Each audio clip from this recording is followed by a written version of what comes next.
Bapak, saudara-saudari yang terkasih dalam Kristus Tuhan. Hari ini kita merayakan hari Minggu biasa yang ketujuh.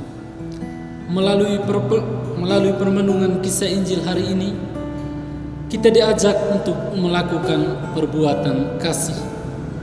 Yesus meminta kita untuk berbuat kasih secara total dan sempurna dalam hidup kita.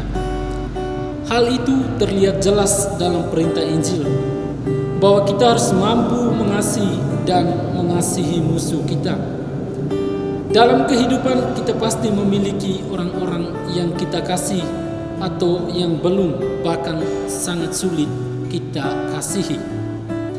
Pada orang yang kita kenal baik, kita akan lebih mudah untuk mengasihi.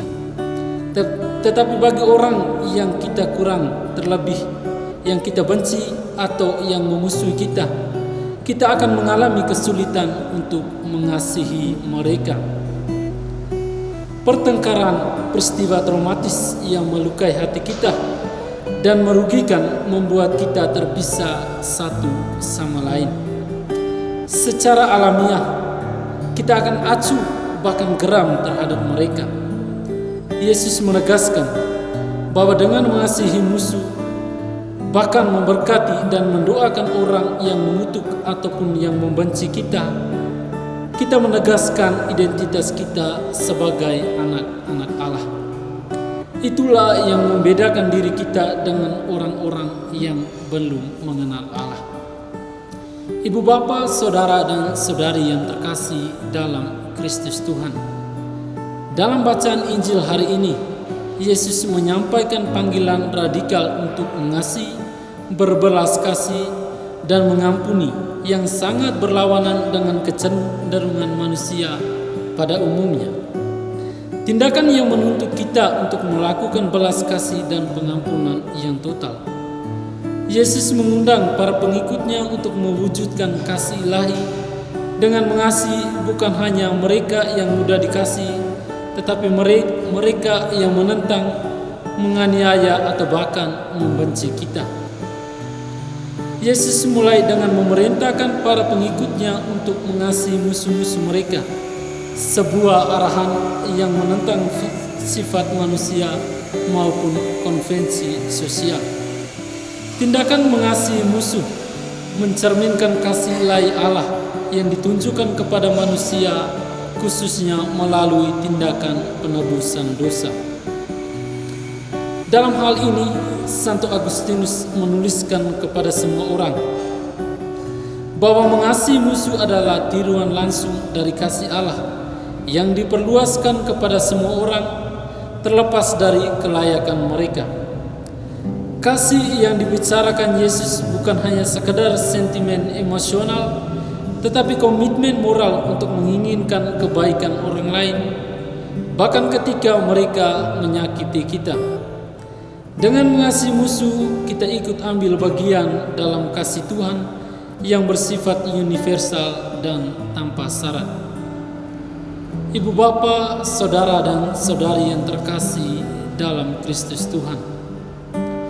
Yesus mengajarkan kepada kita untuk tidak membalas dendam.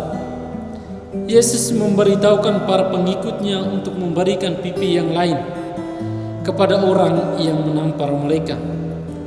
Panggilan untuk bersikap lemah lembut dan tidak melakukan kekerasan. Tindakan ajaran Yesus ini bukan tentang tunduk kepada ketidakadilan, tetapi tentang mengatasi kejahatan dengan kebaikan. Sebagai pengikut Kristus, kita dipanggil untuk memberikan kebaikan bukan karena kelayakan penerimanya, tetapi martabat mereka sebagai ciptaan Tuhan. Yesus berbicara tentang kerajaan Allah, di mana aturannya bukan lagi mata ganti mata, tetapi aturannya sekarang adalah kasih dan pengampunan. Ia melanjutkan dengan memberikan kita beberapa contoh negatif yang menjelaskan konsep mengasihi musuh kita. Yesus berkata, "Jika kamu mengasihi orang yang sama yang mengasihi kamu, dan jika kamu berbuat baik kepada orang yang sama yang kamu harapkan untuk memperlakukan kamu dengan baik, Apa bedanya dengan apa yang dilakukan dunia? Bahkan orang berdosa pun melakukan hal yang sama. Tetapi panggilanmu lebih tinggi daripada itu, yaitu untuk berbuat kasih. Ibu bapa, saudara dan saudari yang terkasih dalam Kristus Tuhan, Yesus menegaskan bahwa belas kasihan dan pengampunan harus menjadi ciri kehidupan para pengikutnya, dan kebajikan-kebajikan ini saling berhubungan dengan pengalaman belas kasih ilahi. Kita dipanggil untuk menunjukkan belas kasihan dan pengampunan orang lain, sama seperti kita sendiri telah diampuni oleh Allah. Perintah yang diberikan oleh Yesus menantang kita untuk hidup dengan cara yang sangat berbeda, yang berlandaskan pada kasih, belas kasihan, dan pengampunan Allah. Dengan memanggil para pengikutnya untuk mengasihi musuh-musuh mereka, tidak membalas dendam, dan mengampuni tanpa batas. Hidup dalam kasih dan belas kasihan berarti berpartisipasi dalam kehidupan ilahi.